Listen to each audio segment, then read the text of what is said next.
প্রতিদিন সকালে ব্রেকফাস্টে এমন কি বানালে সবার ভালো লাগবে সেটা যেন একটা চিন্তার ব্যাপার। তাই আজকে যে রেসিপিটা আপনাদের সাথে শেয়ার করব সেটা দেখবেন খুবই কম সময় ও কম উপকরণ দিয়ে আপনারা এটা বানিয়ে নিতে পারবেন। টেস্টও আলাদা হবে আর খেতেও দেখবেন খুবই সুস্বাদু হবে। তাহলে চলুন রেসিপিটা শুরু করা যাক।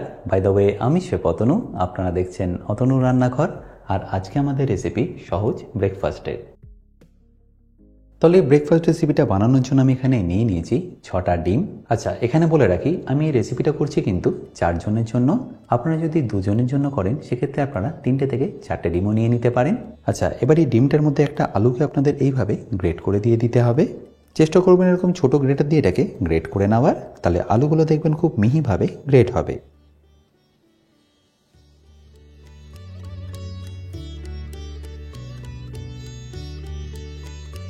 আচ্ছা, এবার এখানে আমি একটা মিক্সিং জার নিয়ে নিচ্ছি আর তার মধ্যে দিয়ে দিচ্ছি একটা ব্রেড এইভাবে কুচো করে।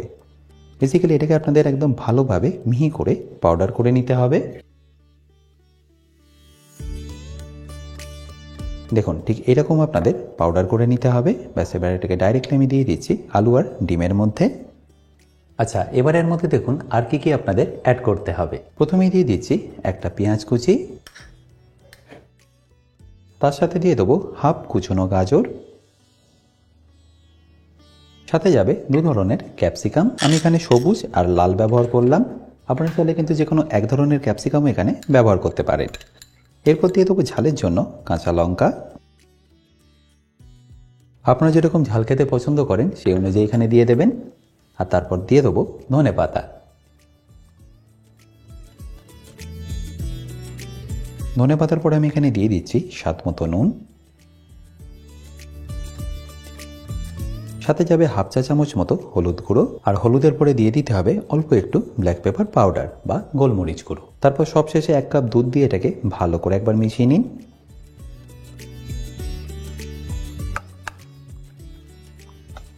আশা করি দেখে নিশ্চয়ই বুঝতে পারছেন এর টেক্সচারটা আপনাদের ঠিক কিরকম রাখতে হবে।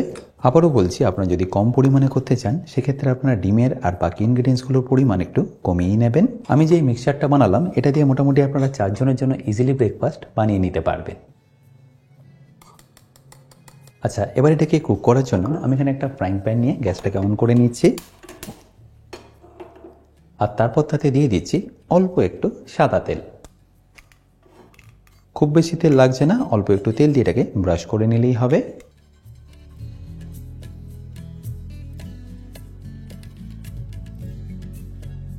এবার একটা ছোট ল্যাডেলের মাধ্যমে এইভাবে দিয়ে দিন।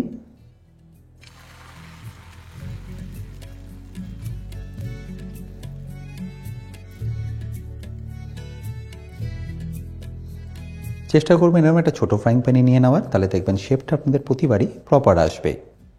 এবার ফ্লেমটাকে লো করে এটাকে আপনারা কুক করে নিন 1 সাইড 1 থেকে 1.5 মিনিটের জন্য। যদি পারেন এর মধ্যে আপনারা উপর থেকে কভারও দিয়ে দিতে পারেন, তাহলে দেখবেন এটা কুক তাড়াতাড়ি হবে।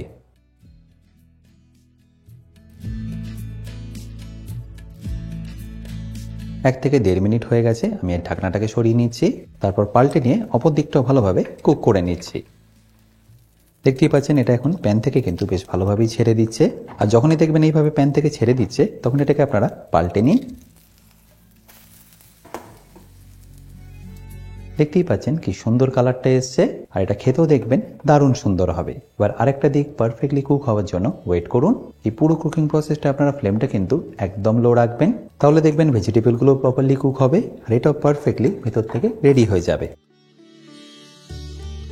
তাহলে দুটো দিকে এখন পারফেক্টলি রেডি। ব্যাস, এবার এটাকে আমি তুলে নিচ্ছি। তাহলে নিশ্চয়ই দেখতে পাচ্ছেন এটা বানানো কতটা সিম্পল। এবারই একইভাবে আমি বাকিগুলো রেডি করে নিচ্ছি।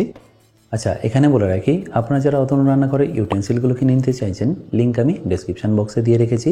অ্যামাজন থেকে সেটা আপনারা ইজিলি কিনে নিতে পারবেন।